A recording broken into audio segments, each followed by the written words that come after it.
Hello students, I hope you like my videos. If you like my videos please like share and subscribe.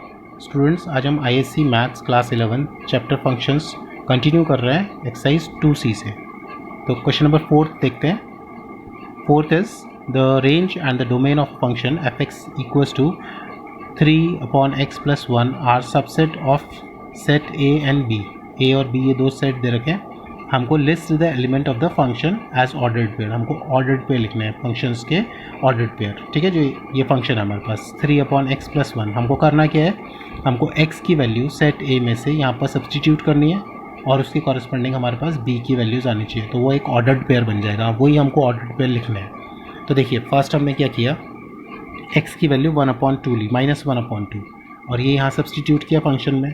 तो हमने substitute किया, इसको calculate किया तो -5 आ गया. तो हमारे पास एक ऑर्डर्ड पेयर आ गया क्योंकि -5 यहाँ पर प्रेजेंट है. तो हमारे पास वैल्यू आ गई -1/2 एंड 5. ठीक है, अब हमने x इक्वल्स टू 0 लिया. ये x 0 यहाँ पर सब्सटीट्यूट किया तो हमारे पास इनफाइनाइट आ रही थी वैल्यू. इनफाइनाइट हमारे पास b सेट में नहीं है, तो ये ऑर्डर्ड पेयर नहीं बन रहा है.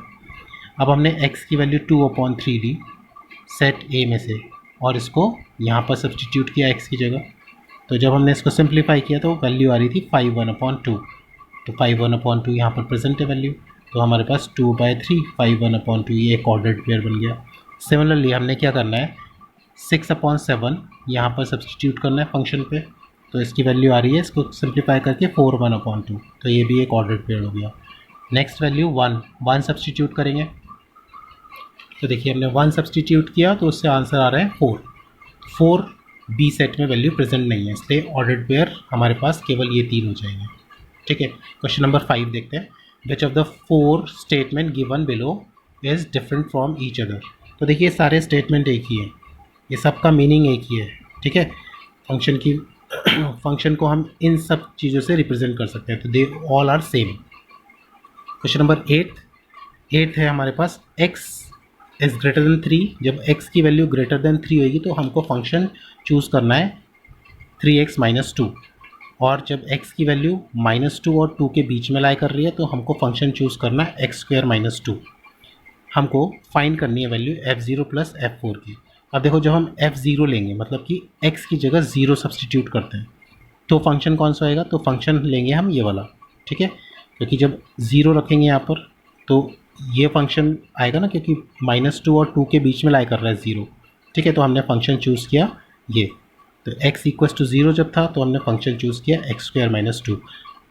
x की जगह 0 सब्सटीट्यूट करेंगे तो आंसर आ गया -2. तो x की वैल्यू 4 जब सब्सटीट्यूट करेंगे, f4 निकालना है तो x की जगह 4 पुट करेंगे तो फंक्शन कौन सा लेंगे, ये वाला लेंगे. क्यों, क्योंकि यहाँ पर x की वैल्यू ग्रेटर देन 3 है. 4 इज़ ग्रेटर देन 3. तो हमने फंक्शन चूज़ किया 3x - 2 और यहाँ पर x की जगह 4 सब्सटीट्यूट कर दिया तो आंसर आ रहा है 10. अब इन दोनों वैल्यूज़ को हमने ऐड कर देना है. ठीक है, तो f0 की वैल्यू आई थी -2, तो -2 + 10 that is 8. Next question 9th. What is the fundamental difference between a function and a relation. तो ये हमने डेफिनेशंस लिख देनी है. हमने पढ़ा है कि फंक्शंस क्या होता है, रिलेशंस क्या होते हैं, तो हमको उनमें डिफरेंस लिख देना है. अब देखिए, क्वेश्चन ये है, लेट x, हमारे पास एक सेट ये दे रखा है, y ये दे रखा है. हमको डिटरमाइन करना है which of the following sets are relation functions and neither. So first है हमारे पास, फर्स्ट फंक्शन ये दे रखा है हमको f(x,y) such that y equals to x², x belongs to x, y belongs to y.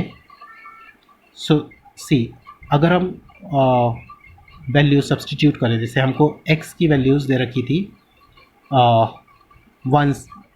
1 substitute किया हमने x की, है ना. हमको x की वैल्यूज़ गिवन है, हमको 1 2 3 एंड 4 ये वैल्यूज़ गिवन है, 1 2 3 एंड 4.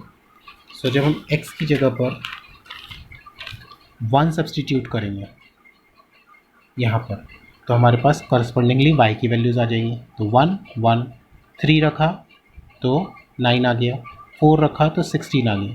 लेकिन यहाँ पर एक था हमारे पास 2 भी था.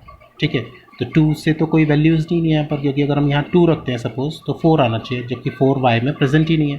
तो इसका मतलब ये रिलेशन तो है लेकिन फंक्शन नहीं है, क्योंकि according to the definition of function हमने पढ़ा था ये फंक्शंस एक स्पेशल टाइप के रिलेशन होते हैं जिसमें कि सारे के सारे डोमेन के जो एलिमेंट्स हैं वो कंज्यूम्ड हो जाने चाहिए। तो यहाँ पर डोमेन तो ये बच जाएगा, हमारे पास 2 बच जाएगा, 2 लेफ्ट आउट हो ना, यहाँ पर 2 है ही नहीं, फर्स्ट एलिमेंट 2 लेफ्ट आउट हो रहा है, बच जा रहा है वो, ठीक है। तो it is not a function, it is a relation लेकिन फंक्शन नहीं है ये।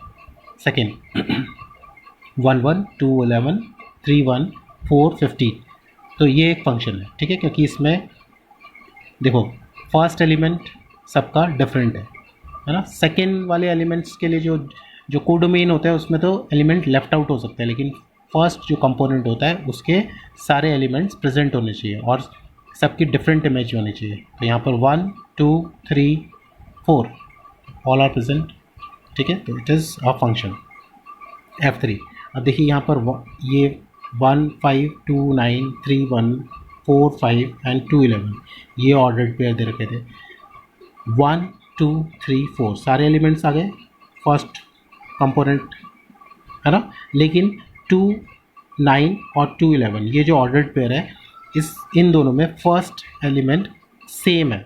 तो हमने डेफिनेशन पढ़ी है फंक्शन का कि फंक्शन में फर्स्ट कंपोनेंट जो है वो सेम नहीं होना चाहिए, तो it is not a function, it is a relation but not a function. Fourth देखते हैं 1 1 2 5। सो इन फोर्थ पार्ट 1 1 2 7 3 5।